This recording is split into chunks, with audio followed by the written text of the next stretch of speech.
if you notice on the front of your bulletin, yes, we are continuing with our series. We're actually going to wrap up our series on Elisha, our study of his character. And you'll see, though, that the key verse on the front is James 1, and it's actually supposed to be as a typo there, James 1:27. So if you look for James 1:2, that it's not going to say what your bulletin says, and we're not reading a different Bible. It was just, we missed a number. So James 1:27 is what it is. And so what that says, James 1:27, it tells us this. It says, religion that God our Father accepts as pure and faultless is this: to look after orphans and widows in their distress, and to keep oneself from being polluted by the world.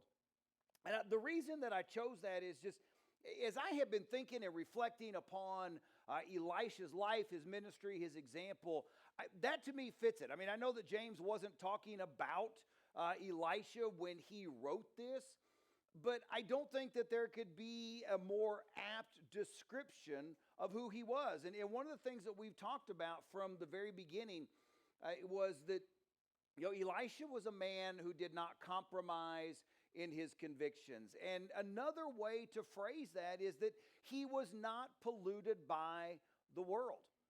And that's his beliefs were not diluted. His character, his witness, his testimony was not polluted by the world. And that's where he never compromised in his convictions. And we see that carry over in all aspects of his life. We talked about the fact that he had great courage. He was willing to say the hard things. He was willing to ask for the big things. But at the same time, in Elisha, we learned the lesson that if things are important to us, they're important to God as well. And so not only do we need to ask for the big things, because we always do that, don't we?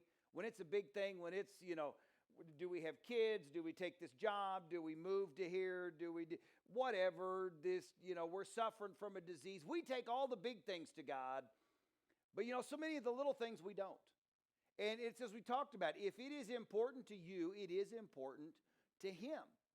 And so as we've looked at his life, I think there's one aspect that kind of gets maybe lost a little bit in the shuffle, but that is the fact that Elijah had great courage. He did not compromise in his convictions. At the same time, though, he had great compassion for others. And we see that in a couple of different ways. One of them is one of my favorite accounts. We read it. It's in 2 Kings is actually where it is, chapter 4, and kind of starts here. Elisha talks about it in verse 3, but just to kind of tell the story, there is a woman who had been married to one of the company of the prophets. So it would have been one of the prophets that was there that learned from Elisha. And we know that he died. We don't know the situation. We just know that he did. And so his widow now there were two sons. And so the widow and the two sons are now being approached by a creditor. And so the creditor has come, and as was the custom in the time, if he didn't have anything to pay, then the sons would be taken as slaves, as servants, to pay off the debt. Okay? And I know in our culture, we're just kind of like, ooh, it's the way that it was. And so this woman comes to Elisha, and her first thing is she says, my Lord, you know that my husband revered the Lord, that he worshiped the Lord and served the Lord. But now that he's dead, we have a creditor who is coming, and in order to pay the debt, he is going to take my two sons as servants. And so this would have left the woman alone. It would have left her without anybody to provide for her, and it would have left her without her two sons. And so at that point, Elisha tells her what to do. And he says to go around, and I love, he says, go around and ask all your neighbors for empty jars. And then he says, don't ask for just a few. Then go inside, shut the door behind you, and you and your sons, pour oil into the jars, and as each is filled, put it to one side. And so here's what it is. He asks her what she has in her house. She says, oh, just a little oil. And I kind of imagine this little flask, like your little gravy boat that you have at the house. When you're having Easter meal, you get that little cute, gravy boat that sits in the middle. And so I kind of imagine that as that flask. And so she goes out and she asks for all these jars, and they bring them in. We don't know how many we gathered. What we do know is that obviously she got plenty. They bring them into the house. They shut the door. So now it's done. What they've got is what they're going to get. And she takes that flask, and I just see it, and she just kind of, okay, here we go. And she starts pouring. And she keeps pouring and pouring and pouring. She's just kind of like, where is all this coming from? And it fills up this big jar. And then she stops, and the son set it aside, and they bring her another one, and everybody holds their breath, and it starts pouring and pouring and pouring. And this goes on and on and on. Like I said, we don't know how many jars. What we do know is that all of a sudden when she steps at one of them and says, okay, bring me another one. And they say, that's it, Mom. And in that moment, I wonder if she tried it. She just kind of, and it's empty. And so she goes to Elisha, and she tells him, and he says, now, go and sell the oil, pay off your debt, and you and your sons can live on the rest. And I was thinking about this, and there's a couple of things. One, our very first week, we talked about Elisha going to, or actually King Jehoash coming to Elisha. And he was told to do what? He wanted a victory, and so he was told to, he shot the arrow through the window. He's guaranteed a victory, and then he is told to strike the arrows on the ground, and he strikes it 3 times, and then he's done. He's done enough now. And what ends up happening is that, Elisha is so angry, and he basically tells him, okay, you're going to get victory, but you're only going to get a partial victory, not complete. You're going to defeat the king of Aram 3 times, but if you'd have struck it 5 or 6 or 7, you would have defeated him completely. And now we come here to this point, though, and we see this widow, and like I said, we don't know how many jars she got. What we do know is that there was enough oil for her to sell it to pay off whatever her debt was, and then for her and her 2 sons to be able to live off of the proceeds of that for the rest of their lives. She exemplified and exhibited great faith in what he told her to do, even though he didn't explain it. He didn't tell her ahead of time, okay, this is what I want you to do, and then when you're done, you're going to do this, and this is what's going to happen. No, he didn't tell her any of that. He just said, go do it. And she did. And we find this, though, a few different times. Elisha, at different times, exhibits great compassion for those who, I think the best explanation is, we talk about widows and orphans that we see in James. When the Bible starts talking about widows and orphans, it's not always, saying that you got to go out and adopt foster kids. That's not necessarily what the Bible is always addressing. The fact is that widows were those who had no husbands. They had, but now they do not. And primarily the husbands, that was where everything was provided. That's where stature came in the community. A widow was at a distinct disadvantage compared to any other woman that would have been in the first century. Okay? In the same way, orphans were not necessarily no parents at all, but they were fatherless. Okay? And so when the Bible, when James talks here about widows and orphans, I really think that you could kind of boil that down and bring it into a statement of those who really can't do anything for you. And that's what we see Elisha doing. We see him showing compassion and caring for those who really can't do anything for him. Widows and orphans, we talk about, the widow woman. We see the guy who lost the axe head. Time and time again, Elisha cares and shows compassion and takes care of those who honestly don't bring anything else they don't bring anything to the table for him. And so as we kind of, we step back and we've got this big picture view of his life. And I think sometimes we do. We look at accounts. We read one story, and it's like really cool, and there's a great message there, and we think it's wonderful. But if we don't back up and look at the big picture, I think sometimes we miss some of that, because it's very easy. It's very easy for us to get caught up on one side or the other, isn't it? See, we talked about not compromising your convictions, okay, in past messages. And I know that there's some who listened to that and they thought, oh, okay, well then I've just got to be, it's all black and white and it's hardcore, and by God, that's the way it's going to be, don't we? See, we talk about courage in our convictions. But see, at the other time, then we back up, we look at Elisha, and what do we see? Courage in his convictions, but we also find great compassion for those who couldn't do anything for him. Okay? And he still helped them. We see in the same way, though, who did Elisha talk to so many times? We see him having impact and influence, not only with this widow woman, but also the Shunammite woman. We see her. They were a wealthy family, husband and wife. They were wealthy. We know that the husband was quite a bit older. They had no kids. And Elisha used to go, when he would go to Mount Carmel, that was kind of the halfway point. And so she goes to her husband and says, hey, there is this man of God who comes through. Let's prepare a room for him so that when he comes through, he has a place to stay. He has a place to rest. Okay. There was no expectation. She never asks anything of him. And so Elisha stays there. When he realizes that, he finds out then that the one thing that she desires that she does not have is a child. Her husband is much older. They're not going to have any kids. And so what does he then tells her, this time next year, you're going to hold a son. And God grants her that gift. She doesn't ask for it, but she gets a son. Now, what we also know then is, not a whole lot later, we don't know how long, but this boy dies suddenly. And so once again, the Shunammite woman, she goes to Elisha, but I think it's interesting. She doesn't ask for anything again. She doesn't run to him and go, I need a miracle. I need help. I need you to do. No, she goes, and actually what she says is I told you not to get my hopes up. That was her big thing when he said, you'll hold a son this time next year. And she goes, no, don't get my hopes up. But it was fulfilled. Now she's lost this son.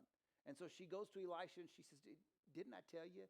Don't get my hopes up. So he knows something's wrong. He goes and actually raises the boy from the dead. And so now she has her son back.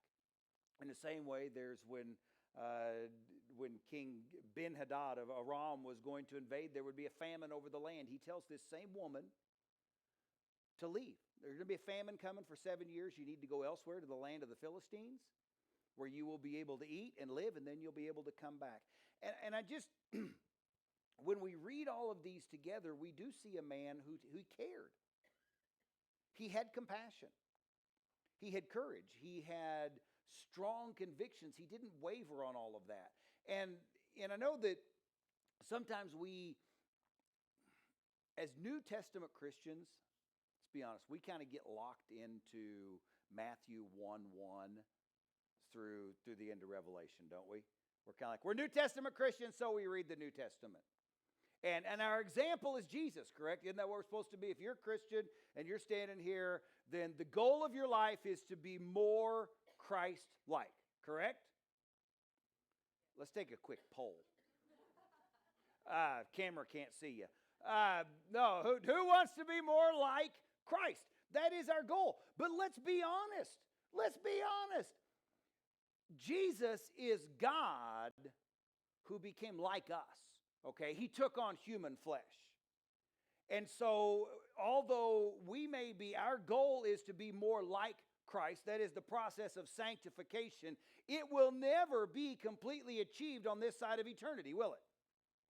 No, we can be like Christ, but we're never going to be able to completely follow his example because he is fully God and fully man.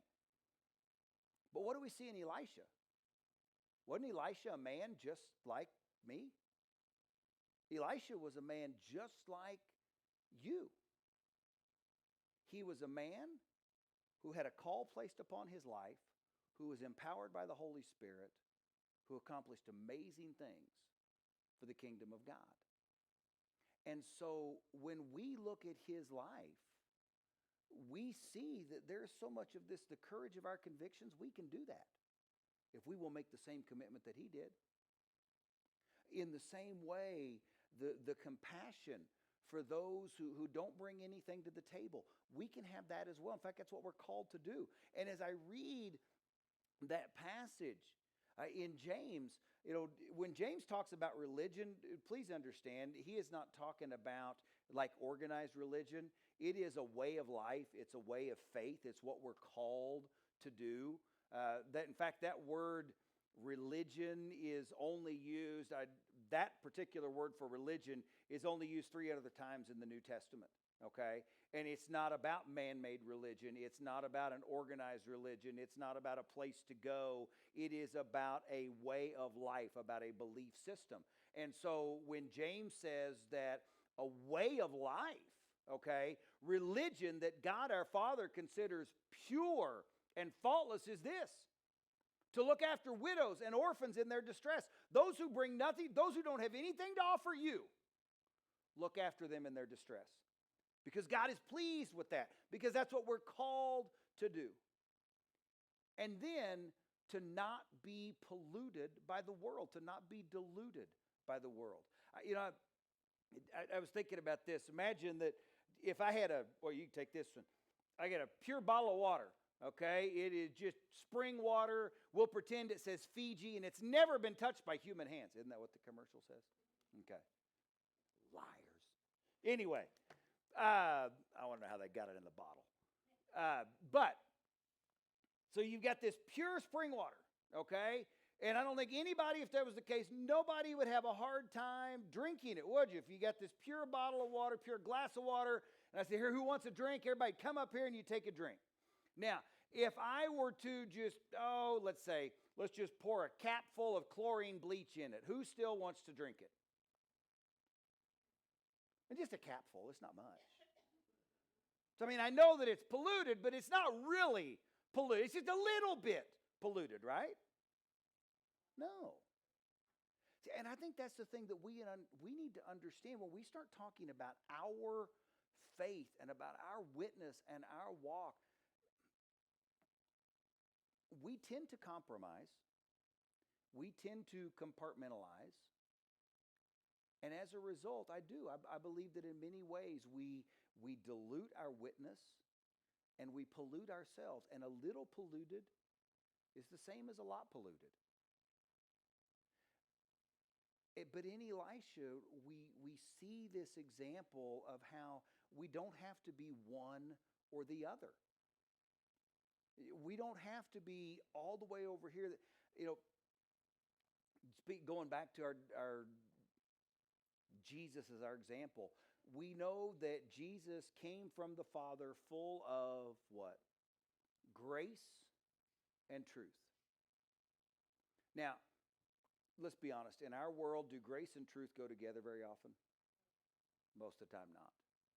Okay, either we have all kinds of compassion, we are graceful, forgiving people, and we kind of overlook the truth sometimes. Or we get locked so much into the truth, don't we?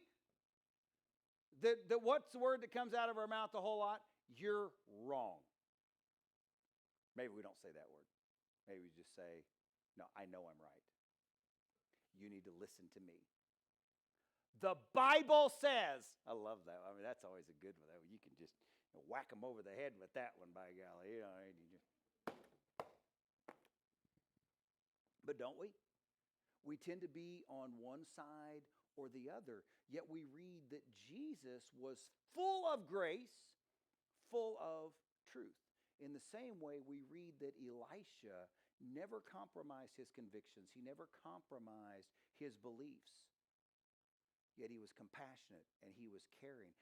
There's even the account where Naaman, who is a commander of the army of Aram, he goes to Israel, goes to Elisha, and he is wanting to be healed of his leprosy. And so Elisha tells him to go and to dip in the Jordan River 7 times, and when he comes up, then he will be clean. And he does. And he comes back, and he wants to give something to Elisha. He wants to pay for it. And here we find even a man who had the ability to give something to Elisha. And Elisha would not take a thing from him.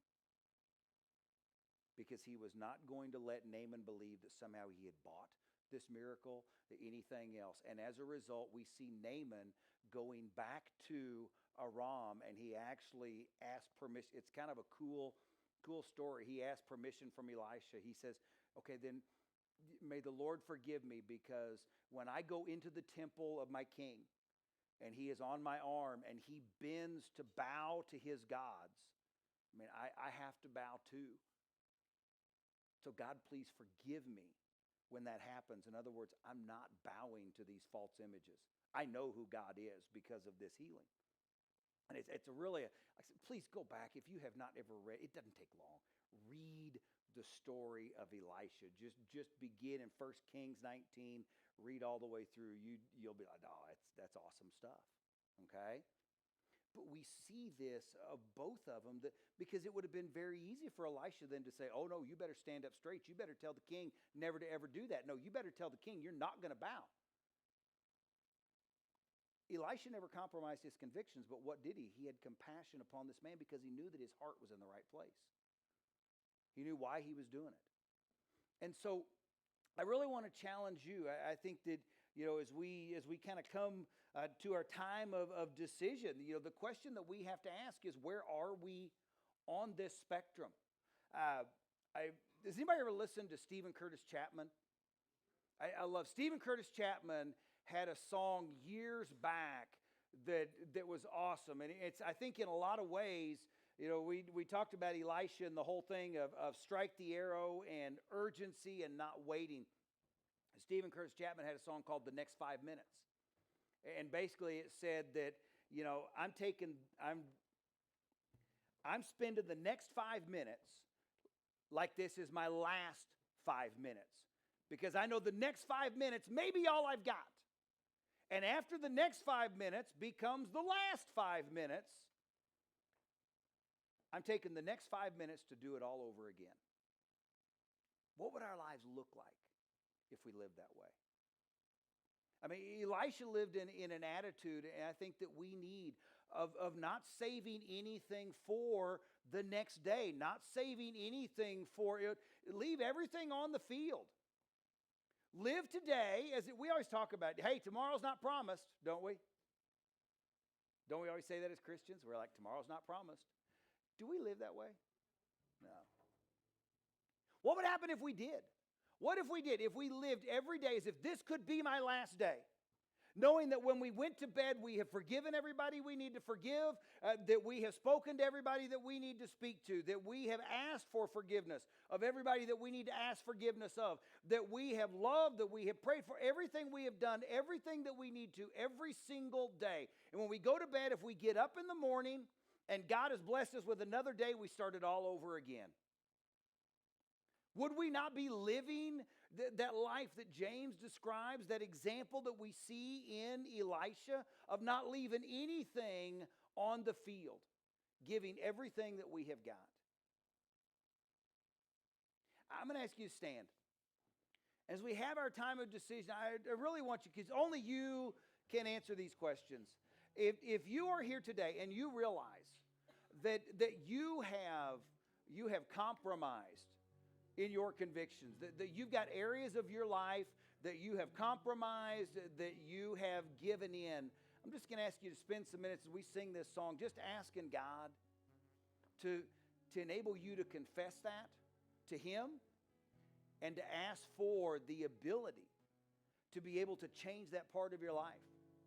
Maybe you're here today and you realize that you've been so stuck on being truthful that you haven't shown compassion, that you haven't shown love. You know people in your life that they really can't do anything for you. They may be in your family. They may be your neighbor. They may be somebody you work with. And you have not cared for them. You haven't had compassion for them. You become jaded and cynical. Your heart has become hardened to them. As we sing this song, would you just spend some time in prayer and ask God to begin softening your heart, to begin to tear down those walls? You put them up to protect yourself, and He wants you to let people in so that you can love them with the love of Jesus. Maybe you realize that you got your calendar mapped out for the next 30 years, and nowhere have you left any time for God to direct your plans or to direct your future. If that is you, would you please spend this time just asking God to intervene?